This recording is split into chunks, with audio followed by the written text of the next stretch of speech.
It all began in a small Ohio town in 1856 when three newborn triplets cried in perfect unison, and from that moment, nothing about them or their lives would ever be explained by science, reason, or even the bravest hearts who dared to watch. The winter of 1856 in Ohio was one of the coldest anyone could remember. Frost crept along the edges of windows like tiny white fingers, and the river that cut through the town had frozen solid, locking the water beneath a brittle layer of ice. The townsfolk moved about quickly, shoulders hunched against the biting wind, but there was a strange hush in the air that no one could explain. Even the usual clatter of wagons and horses seemed muted, as if the town itself was holding its breath.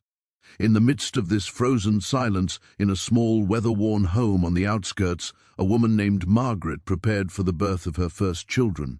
She was young, just 17, with hair the color of autumn wheat and eyes that had learned far too much fear for her age. Her husband, Thomas, stood beside her, gripping her hand so tightly that his knuckles were white. The midwife, a stern woman named Eliza, bustled around them with quiet efficiency, her face shadowed by worry lines that ran deeper than the years should have allowed. Margaret's labor had begun before dawn, the icy wind rattling the wooden frames of the house, making it seem as though the world outside were knocking on the walls, warning of something unseen. As the hours dragged on, the storm outside intensified, snow whipping against the windows in sharp, cold gusts. Inside, the room smelled of candle wax, sweat, and the faint metallic tang of fear. Margaret's cries echoed in the small house, but there was a rhythm to them, a haunting cadence that seemed to harmonize with the wind outside. Thomas whispered words of encouragement, but even his voice trembled, not just from worry, but from a sense that something extraordinary, and perhaps dreadful, was about to happen. When the first baby emerged, Eliza let out a startled gasp. The infant's eyes were wide and dark, unnervingly aware for a newborn. There was a clarity in that gaze, a knowing that should not belong to someone so small. Margaret, exhausted and trembling, reached out, but as she did, the second child was born.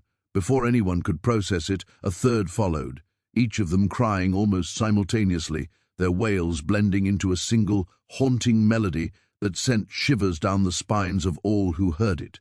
The wind outside seemed to respond, rising in a howl, rattling the window panes and flinging snow across the floor. It was as if the house itself recognized the significance of what had just occurred. Neighbors had begun to gather, drawn by the cries and the storm, and whispers rippled through the small crowd. Some spoke of miracles, others of curses. The town had never seen triplets born before, and certainly never with such an eerie synchronicity. People claimed they could hear the three babies crying in perfect harmony, even when the midwife tried to separate them for feeding. The parents were both enchanted and terrified. Each child seemed to anticipate the others, their movements mirroring one another with uncanny precision. A drop of milk spilled for one, and the others would stir in response. A flicker of light in one's eye, and the other two seemed to reflect it. The air was thick with a tension that was almost palpable, a silent acknowledgement that these children were unlike anyone the town had ever known. As night fell, the storm outside grew violent, howling winds tearing at the shutters and throwing shadows across the walls. The candlelight flickered, casting grotesque dancing shapes that seemed to mingle with the children's cries. Margaret could not sleep, though exhaustion weighed on her body like a leaden blanket. She sat by the fire, watching the triplets in their small cradle, and felt a shiver run down her spine. Their eyes, large, dark, and strangely expressive, seemed to follow her every movement. At times, she could have sworn they whispered to each other in a language she could not understand. Thomas tried to reassure her, speaking softly about the joys of parenthood and the miracle of life, but even his words sounded hollow in the oppressive, frozen silence of the house. Days passed, and the town's curiosity became something else entirely. People avoided looking directly at the triplets, yet they could not resist peering through the windows, drawn to the eerie harmony that surrounded the children. Stories began to emerge, tales of shadows flickering unnaturally, of a flicker of movement at the corner of one's eye, always when the triplets were present. The midwife noted strange occurrences, objects shifting slightly from where she had placed them, doors creaking open on their own, and a sense that the house itself was watching. Margaret tried to explain away the sensations, blaming nerves and the storm, but deep inside, she knew that there was something beyond ordinary happening in her home, something that science, faith, and reason could not contain. By the end of the first week, even the triplets' sleep seemed synchronized in a way that defied nature. When one stirred in the night, the others awoke as if called by some invisible chord. Their cries carried an almost musical quality, a haunting tune that seemed to linger in the corners of the room long after it had stopped. Eliza, experienced and unflappable, admitted she had never seen anything like it. The parents, once overjoyed by their children's birth, began to look upon them with a mixture of awe and fear. Every glance, every movement of the triplets carried a weight, a sense that they were already aware of forces beyond their home, beyond the town, perhaps even beyond human comprehension. Rumors spread quickly through the town. Neighbors whispered that the triplets were cursed, that their birth had stirred forces long dormant in the land. Some claimed they saw shadows dart across the windows at night, shadows that had no source. Others swore the wind itself seemed to carry the voices of the children, a low, eerie chorus that spoke to no one but those who dared to listen. The townsfolk, a superstitious people even in ordinary times, began to avoid the house entirely. Children would run past quickly, eyes averted, and grown men would shake their heads, muttering prayers under their breath. The small family was slowly becoming isolated, trapped within walls that should have been a sanctuary but were increasingly a cage of fear and fascination. Even within the house, there were moments of terror. The triplets' cries sometimes rose in a crescendo that seemed almost sentient, matching the rhythm of the storm outside. Margaret remembered one night in particular when lightning split the sky, illuminating the children in stark, unnatural clarity. Their eyes glimmered with intelligence far beyond their months. They reached for each other simultaneously, their tiny hands clasping in perfect symmetry. It was a moment of such unnatural beauty that Margaret's heart ached with conflicting emotions: love, fear, wonder, and a sense of dread she could not shake. The wind howled louder, and it was as if the world outside acknowledged the significance of the moment. The birth of these children had not been ordinary. It was an event that would leave the town haunted for decades. Neighbors began reporting strange noises, not just from the house, but from the surrounding forest. At night, the cries of wolves and dogs seemed to echo in response to the triplets' cries. Some said they could hear faint footsteps around the house, even when no one was there. The children, still only days old, seemed aware of these occurrences. They would quiet at the approach of something unseen, their small bodies tensing as if bracing against a presence invisible to the human eye. Even Thomas, rational and grounded, admitted to feelings he could not explain, moments of dread, of being watched, of hearing whispers carried by the wind. The house, once a place of warmth and hope, had become a stage for a story that no one could predict. A story that began with their synchronized cries and would echo long into the future.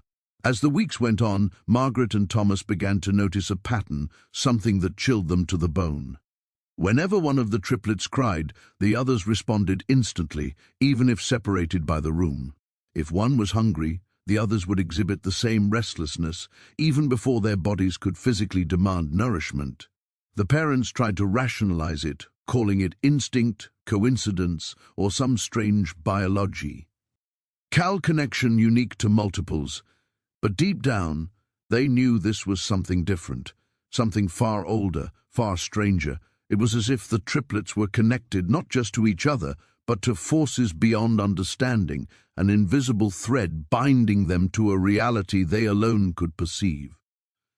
The town continued to watch, fascinated and horrified. Every visit from the curious or the skeptical only added to the tension. The midwife and the parents tried to protect the children from prying eyes, but the stories leaked anyway.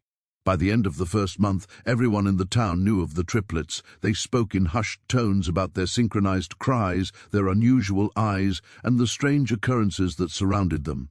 Some claimed that even the wind itself obeyed the children, howling at their cries and dying down when they were soothed. Superstition, fear and fascination blended into a potent cocktail that isolated the family, leaving them trapped in a house that was no longer a home, but a crucible of mystery. Margaret would lie awake at night staring at the children's small, perfect faces and wonder what destiny had brought into her life. She loved them more than anything, but the fear that one day something terrible might emerge from this mystery gnawed at her. Thomas would sit silently by the fire, hands clasped, imagining futures that he dared not speak aloud.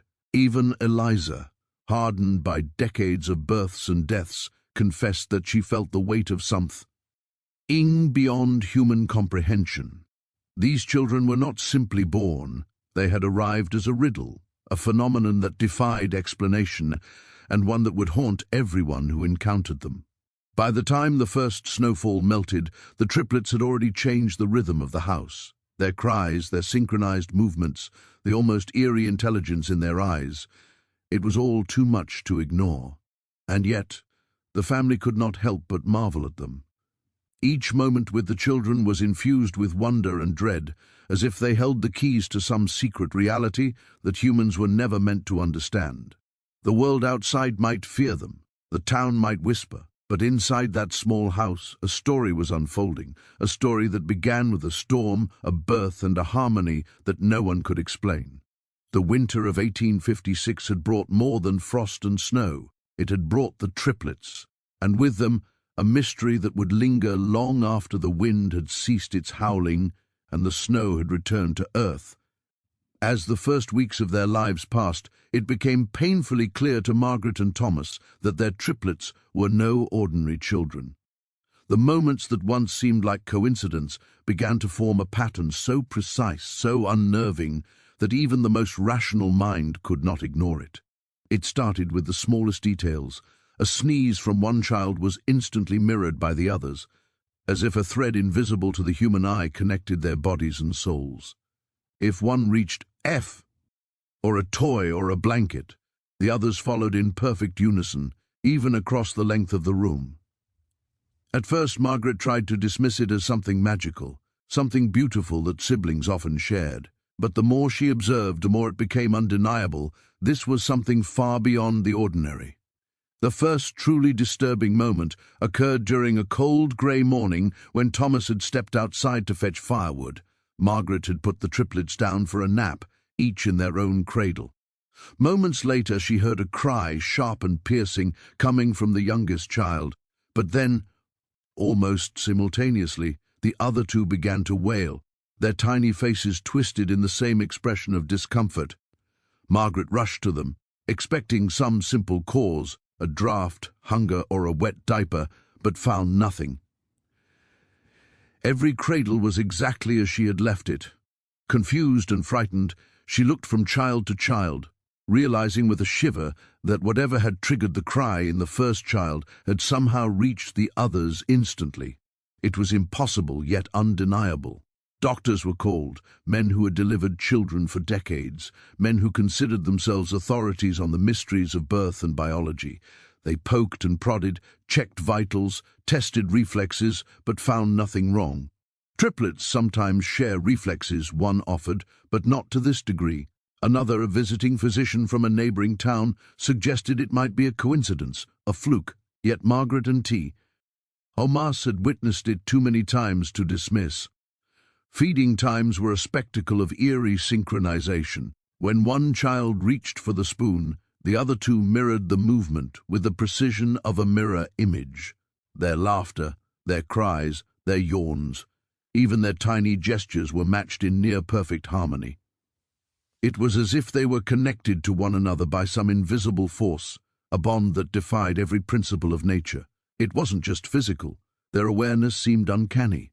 Margaret noticed it first one evening when she was trying to hide a small toy from them, intending to surprise them later.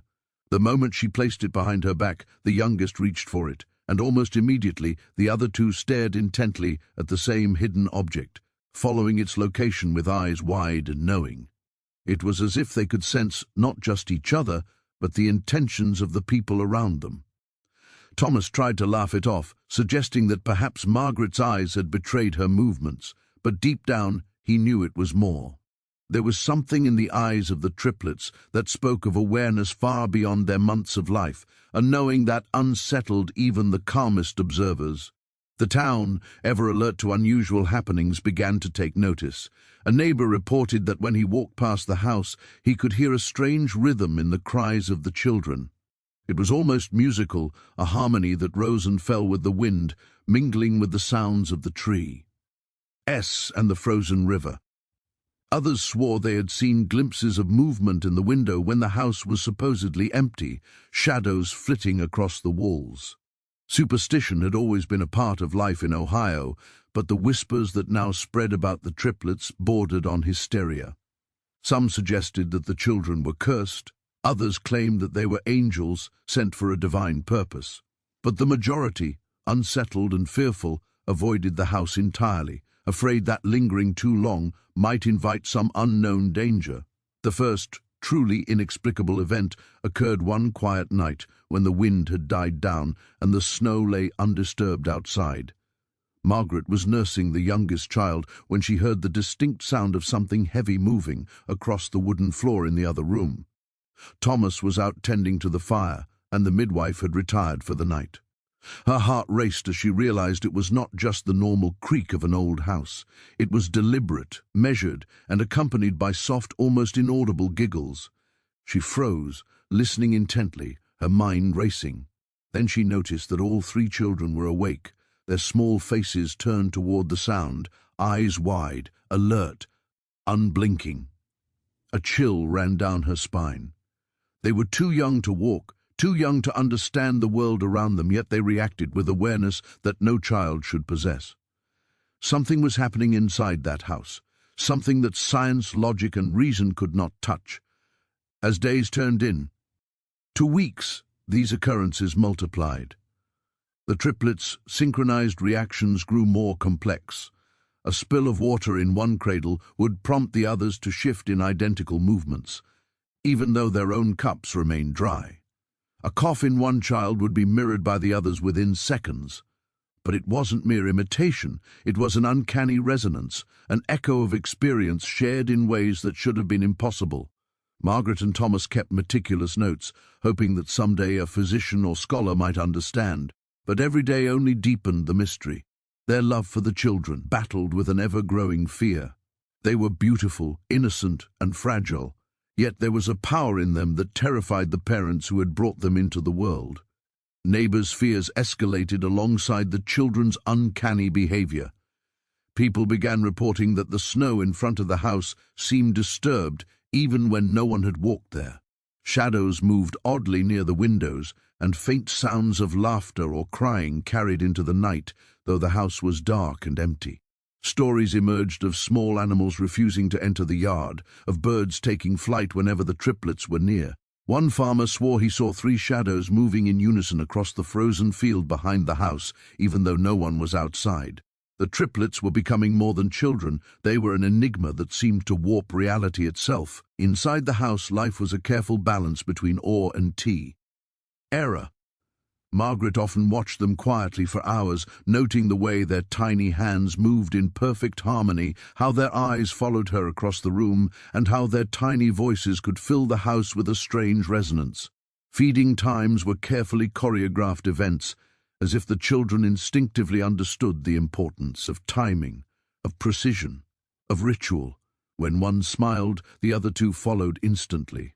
When one cried, the others echoed the emotion with perfect fidelity. Even in sleep they moved in unison, tiny arms and legs mirroring each other's motions as if connected by invisible strings. As the town whispered and avoided the home, the family began to retreat into themselves. Visits from friends and relatives dwindled. The midwife, experienced and skeptical, admitted that the children unnerved her. She had delivered countless babies in her life, yet she had never witnessed such an intricate, almost supernatural synchronization.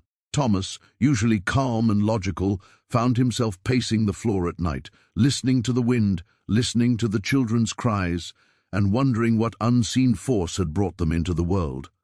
Margaret felt a mixture of love and terror, her heart swelling with maternal affection while her mind recoiled at the realization that her children were not entirely human, or at least not entirely ordinary. One particularly chilling afternoon, a neighbor's son knocked on the door. He claimed he had seen something unusual. While he watched from a distance, the triplets seemed to communicate silently, their tiny gestures forming patterns that no child should know.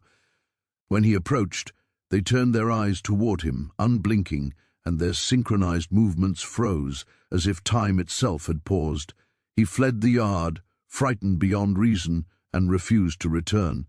This incident spread through the town, fueling the growing belief that the triplets were dangerous, that their existence was a challenge to the natural order. People began locking their doors when passing the house, crossing the street to avoid the family, whispering prayers as they hurried by. Even the parents began to question their understanding of the world. Could it be that their children were not bound by the same laws as other humans? Did they possess some preternatural awareness, some psychic connection that defied logic? At night, Margaret would lie in bed listening to the synchronized breathing of her children, a chorus of innocence and mystery that lulled and terrified her in equal measure. She could not escape the sense that the triplets were aware of more than she could imagine. They seemed to perceive the hidden layers of reality, the unseen forces, the vibrations of the universe, and respond in ways that human understanding could not grasp. By the time the first snow had melted into spring, the triplets' abilities had escalated even further. If one of them moved, the other two mirrored it instantly, across the room, or even when separated by a crib. When one cried, the other's expressions mirrored not just the sound, but the emotion itself, the subtle tightening of the lips, the furrowing of the brow, the minute shifts of body posture. Margaret often found herself staring, lost in a mix of awe and dread, unable to comprehend the depth of their connection. Thomas, too, was forced to confront the impossible. He could no longer rationalize what he saw. These children were not simply siblings, they were something else entirely. The townsfolk, now fully aware of the children's strange synchrony, grew increasingly fearful. Stories of curses, witchcraft, and unnatural powers spread like wildfire. People avoided the house entirely, some crossing to the far side of the street when passing.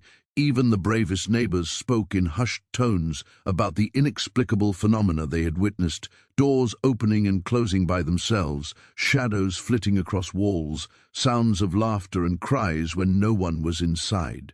The triplets had become more than children. They had become a legend, a source of fear, curiosity, and awe that would not fade. And so, life continued in that small, frost-bitten house in Ohio. Days passed in a rhythm dictated by the triplets, whose synchronized cries, movements, and gestures created a reality all their own.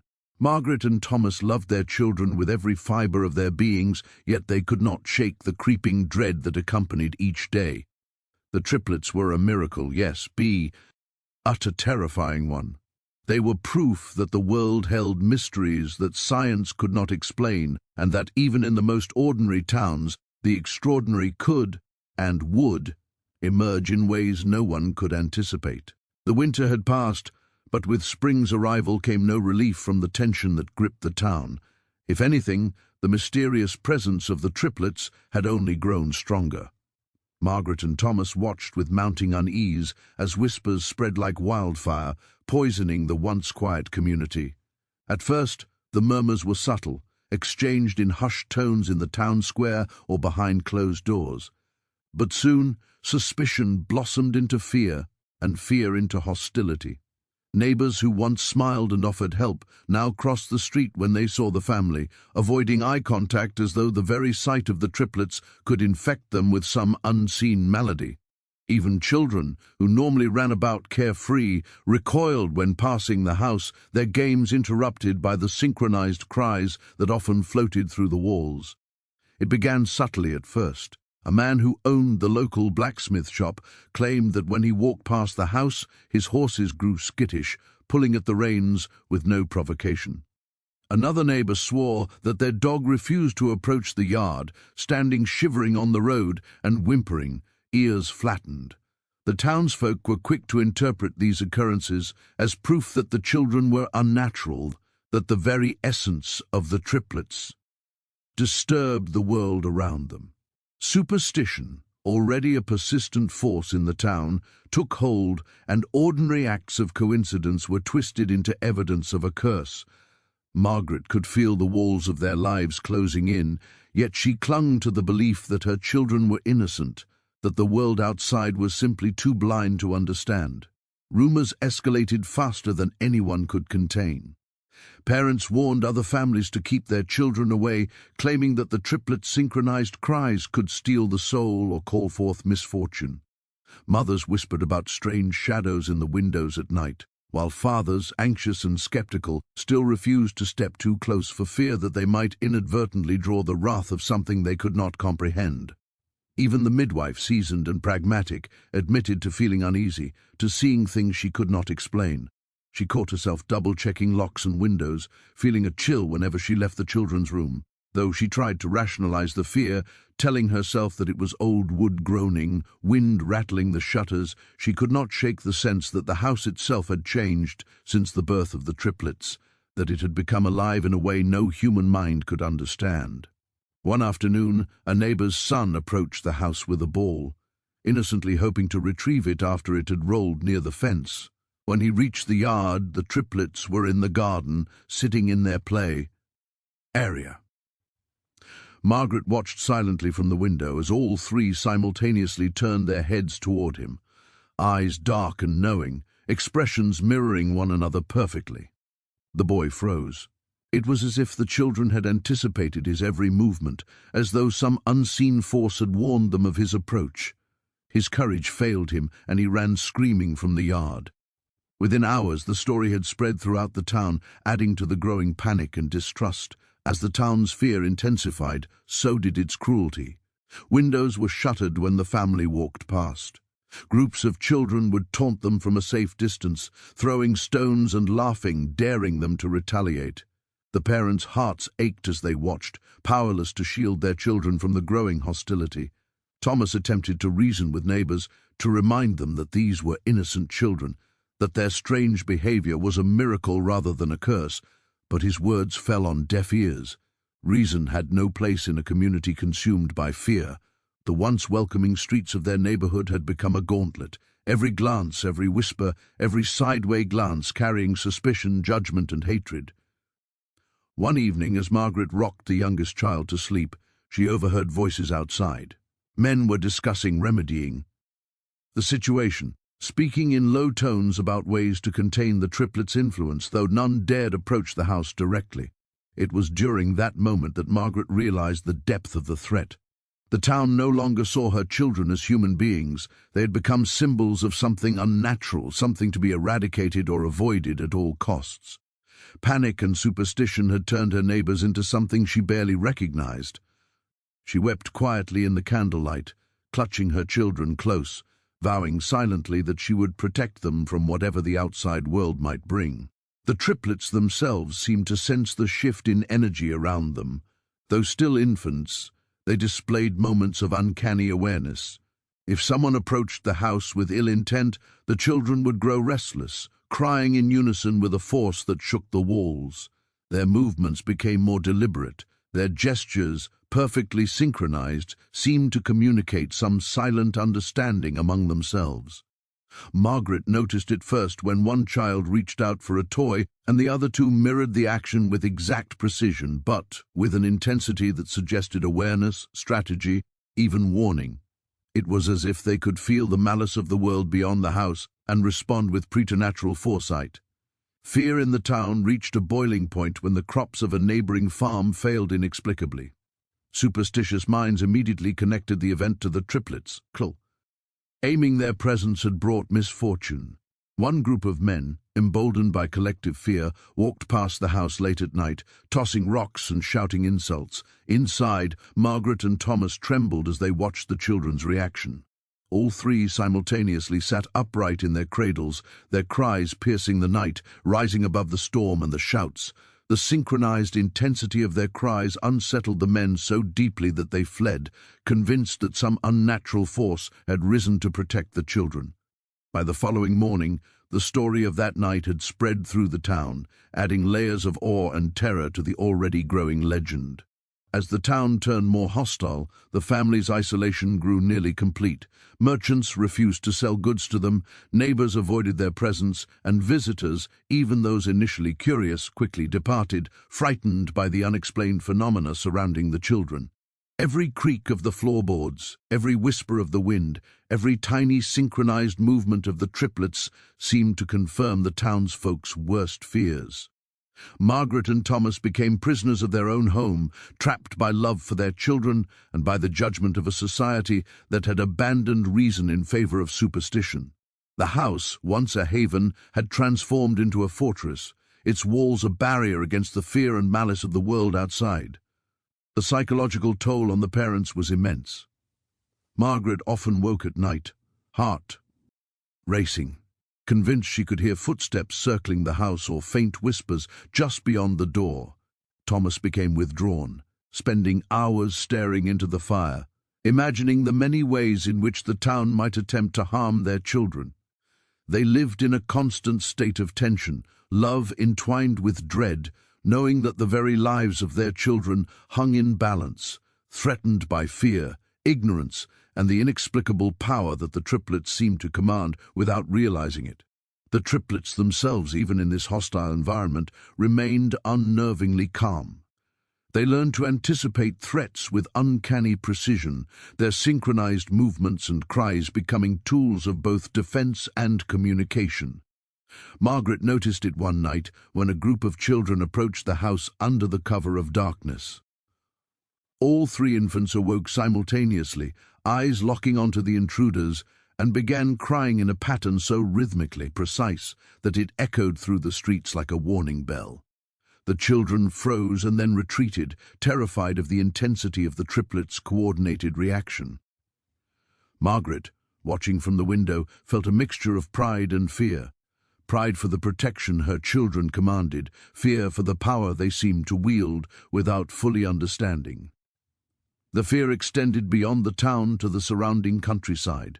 Travelers passing through Ohio recounted stories of the triplets' synchronized cries, the strange behavior of animals near the house, and the oppressive sense that the very land around the family had shifted in response to their presence.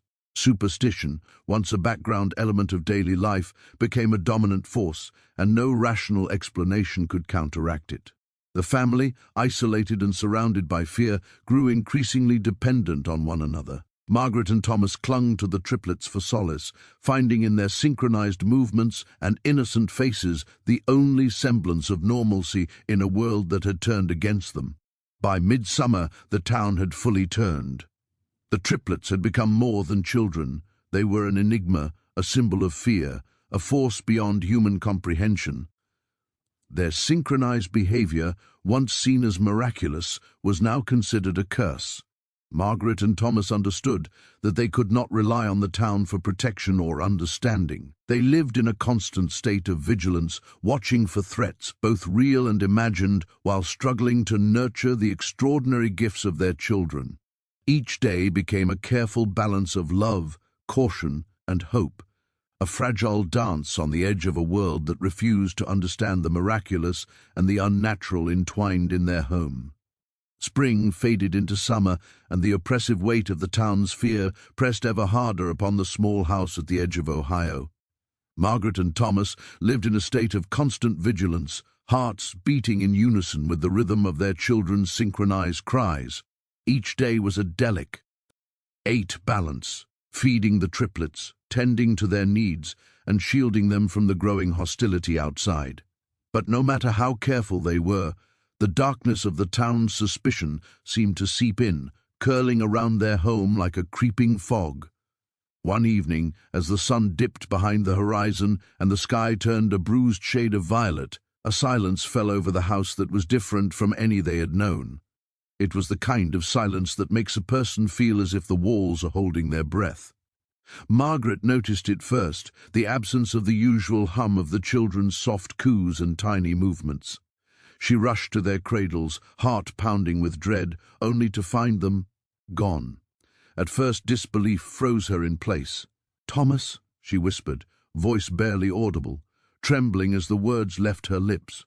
He came running from the kitchen, eyes wide with panic, and together they scanned every corner, every room. The cradles were empty, the house eerily quiet, as if the children had vanished into thin air. Fear gave way to desperate action.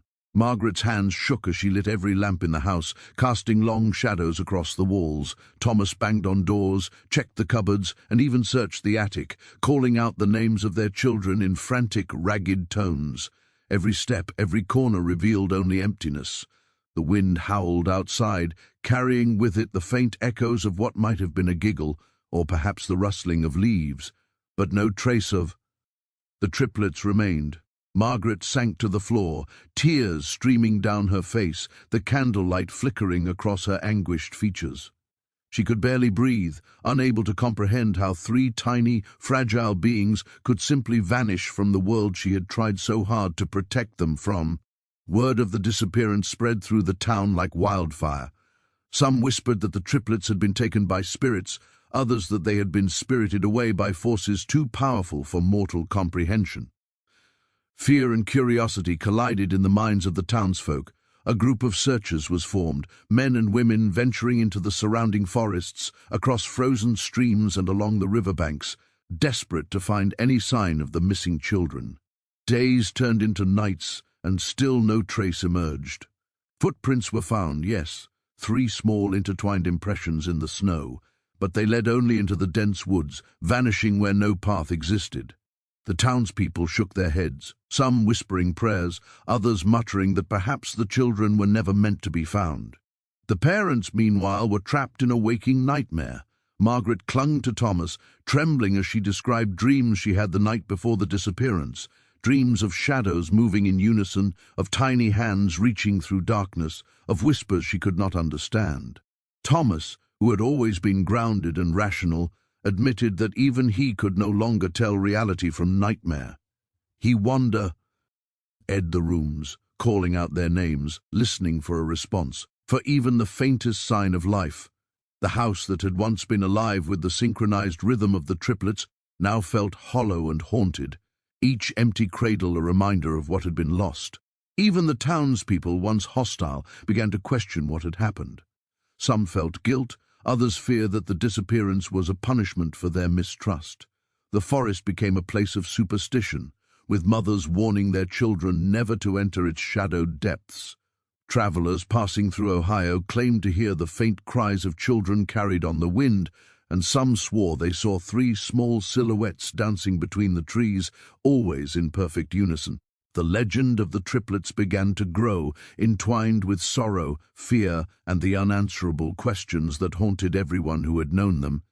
Margaret found herself wandering the woods alone at times, following the path of the footprints that had vanished into the dense foliage.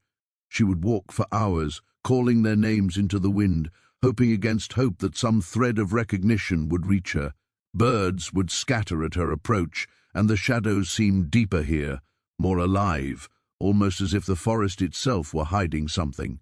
On more than one occasion, she swore she felt the brush of tiny fingers against her arm, only to find nothing there. It was a torment of hope and despair, a cruel dance between what she knew had happened and what she feared might have been taken beyond human reach. Nighttime brought its own horrors.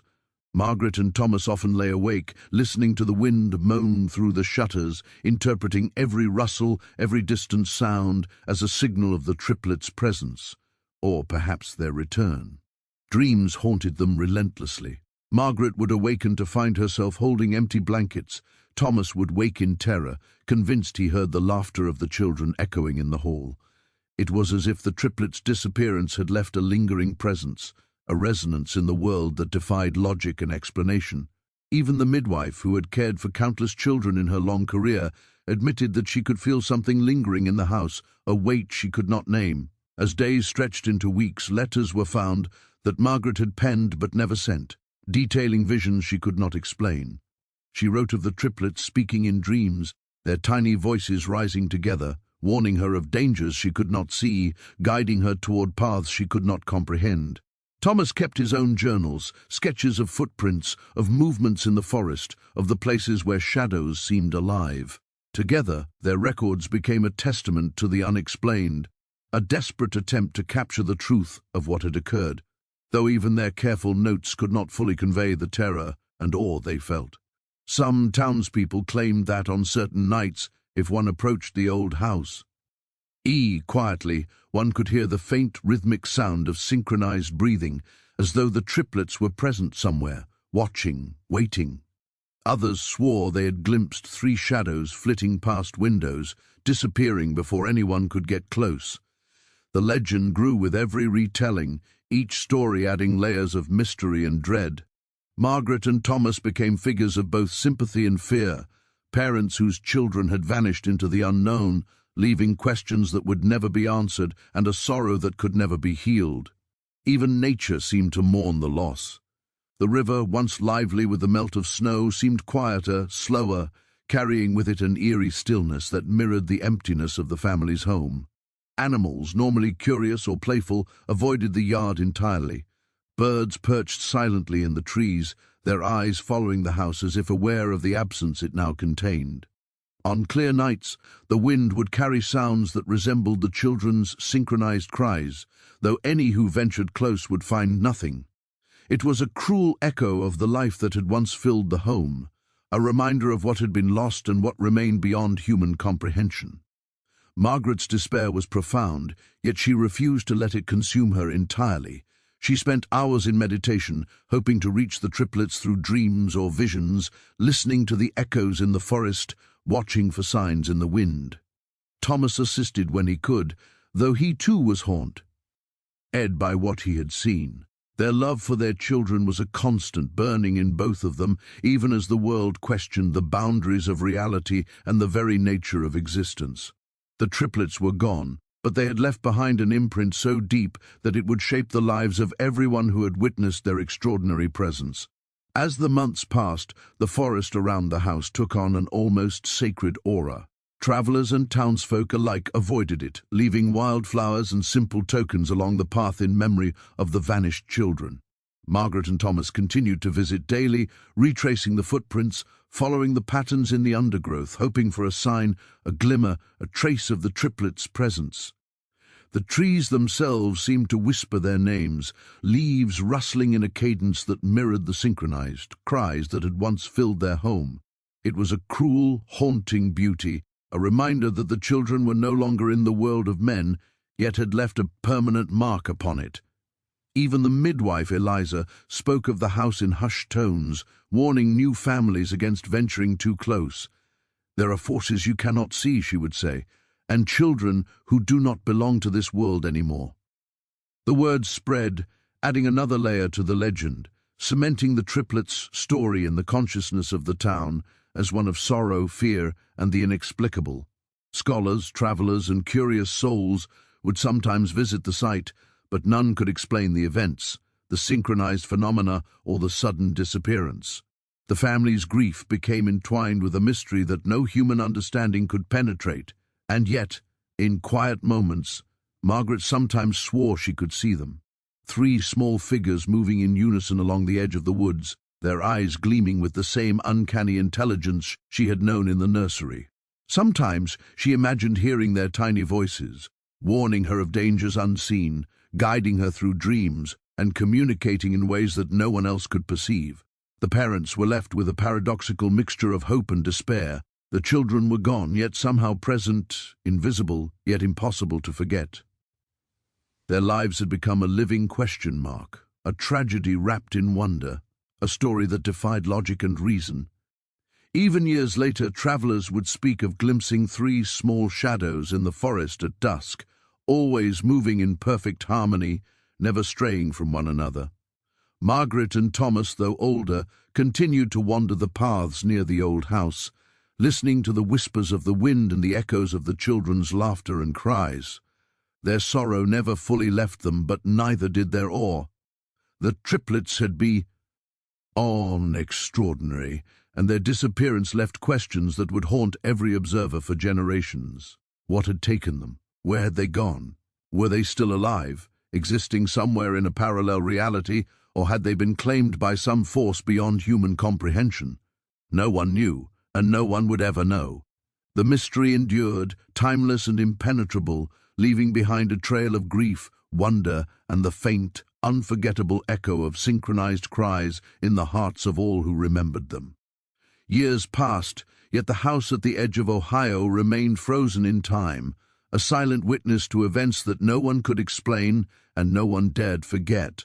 Though the seasons shifted and the town changed around it, the home itself seemed untouched, preserved as if by the very force that had claimed the triplets.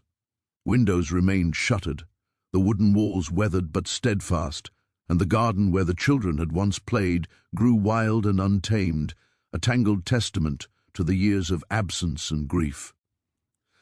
Those who passed by felt it immediately, an aura of unease, a sense that the land itself held secrets too dangerous to uncover. The whispers that had once carried through the streets of the town became legend, passed down through generations, growing more mysterious with each retelling.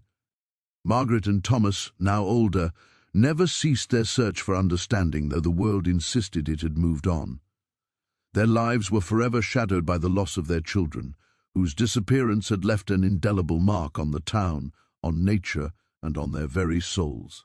They often returned to the woods, tracing the paths where the footprints had vanished so many years ago, hoping to catch a glimpse of their children, to hear the faint echo of their synchronized voices.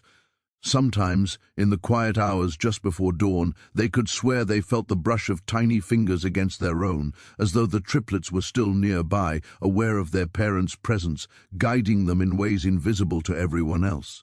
Yet when they called out, the wind carried only emptiness, leaving them to grapple with hope and despair in equal measure. The townsfolk had long ago ceased visiting, their fear transforming into a careful avoidance of the house and its surrounding forest. New families moving into the area were warned in hushed tones, told to respect the property and its history. Some spoke of strange lights at night, dancing through the trees in rhythmic patterns that could not be explained by fireflies or lanterns. Others claimed to see shadows moving in perfect unison, always three, always together, flitting along the edge of vision, only to vanish when one tried to focus. Scholars, curious outsiders, and travelers sometimes arrived, drawn by the stories, only to leave bewildered. Unable to rationalize the events or to comprehend the enduring presence that clung to the house and the land around it. Margaret and Thomas spent countless hours recording their observations, journals filled with sketches of footprints, maps of the forest paths, and meticulous accounts of dreams that seemed to carry messages from the children. Margaret wrote of nights when she saw flickers of movement in the shadows, three shapes moving together, their tiny forms perfectly synchronized. She described the way the wind sometimes carried a faint, harmonious sound, almost musical, echoing the cries, laughter, and whispers of the triplets. Thomas documented patterns in nature, the behavior of animals, the timing of shadows, the subtle shifts in light. Together, their work became a testament to the inexplicable, a careful record of a reality that defied human understanding. Over time, the legend of the triplets grew beyond the town, reaching neighboring communities and even far-off travelers who were drawn to the story of children whose existence had challenged the boundaries of science and reason. People came seeking proof, hoping to witness the echoes of the miraculous and the strange, only to find the forest quiet and the house still. But sometimes, when the wind howled through the trees in particular ways, when the moon rose high and cast long silver shadows across the snow or grass, visitors swore they could hear the faint rhythm of three tiny breaths, synchronized, harmonious, alive in a way that defied explanation. Some wept in awe, some fled in fear, and some simply left with a sense of wonder that could not be articulated in words. Locals, too, came to revere the place, though always with trepidation. Mothers told their children to stay away, warning that the house belonged not to humans anymore, that it was the domain of the extraordinary. Farmers left gifts on the path leading to the woods, flowers, small trinkets, tokens of respect and perhaps appeasement. Even as the landscape changed and the town expanded, the area around the house retained a strange stillness, an energy that resisted the ordinary, a reminder that some mysteries are never meant to be solved. The land itself seemed alive with memory, holding on to the presence of the triplets in ways both gentle and terrifying. Margaret and Thomas aged, their hair silvered, their bodies weakened by time. But their devotion never waned. They continued to wander the forest, listening to the wind, following patterns in the undergrowth, and speaking softly to the air, hoping that somehow the children could hear them. They were haunted by the paradox of the triplets' existence, gone yet present, absent, yet leaving an indelible mark on every living thing nearby. Their lives became intertwined with the legend, their grief inseparable from the mystery, their love for their children enduring beyond reason or reality. Even as years turned to decades, strange events continued to occur. Travelers reported seeing 3 small silhouettes moving across the forest floor at dusk, perfectly synchronized, disappearing into the shadows before anyone could approach. Birds avoided the yard, and animals that wandered too close often fled as if chased by something invisible. On rare nights, the wind carried what could almost be described as laughter, or perhaps the echo of synchronized cries. Scholars who attempted to investigate found that instruments failed to record anything unusual, that logic and science could not capture the phenomena. The world outside continued to try to impose reason, but the house and the land surrounding it remained untouchable, a testament to something beyond comprehension. Margaret sometimes imagined that the triplets were not lost, but living in a reality that existed parallel to their own, a place where time and space were different, where their synchronized lives continued beyond the limitations of the human world. In dreams, she saw them running together, their laughter echoing in harmony, hands joined, moving through light and shadow, as if nothing in the ordinary world could ever harm them. She awoke with tears in her eyes, heart heavy with longing, but also a deep sense of peace, as though knowing that somewhere, somehow, the children had survived in a way the rest of humanity could never grasp. Thomas shared similar visions. He often dreamed of the children standing on the edge of the forest, watching him, their eyes bright with intelligence and understanding far beyond their years. In these dreams they spoke in unison, not with words, but with a language that conveyed emotion, intention, and love simultaneously. He awoke with a mixture of awe and sorrow, realizing that the children had transcended the boundaries of ordinary existence, leaving him and Margaret to exist in the world they had left behind, carrying the burden of memory, love, and unanswered questions. As their own lives approached their twilight, Margaret and Thomas began to understand that the triplets' story was no longer just theirs. It had become a part of the town, of the land, and of the collective imagination of all who heard it. Stories were told by children around fires, repeated in whispers at market stalls, and written down in journals by curious travelers. The legend was alive, growing with every retelling, a tale of love, loss, mystery, and the inexplicable power of life that cannot be confined to human understanding. The triplets' synchronized existence, their sudden disappearance, and their enduring presence in the whispers of the wind and the shadows of the forest became a symbol that some mysteries are meant to remain unsolved, that some lives, no matter how fleeting, can leave an eternal mark. Even in death or near it, the parents were haunted by the presence of their children. Margaret often walked the forest paths alone, feeling the unseen hands of the triplets guiding her steps, brushing her hair, whispering in ways she could hear. Thomas would sit by the fire at night, staring at shadows cast by the flickering flame, convinced that the silhouettes were more than tricks of light, that somehow the children were watching, protecting, communicating in a language humans could not understand. Their grief and their love were inseparable, intertwined with the mystery that had defined their lives and would continue to define the world around them long after they were gone. Visitors to the area sometimes reported an overwhelming sense of emotion when approaching the house. Some felt sorrow, others awe, and many described a sense of being watched by 3 invisible presences.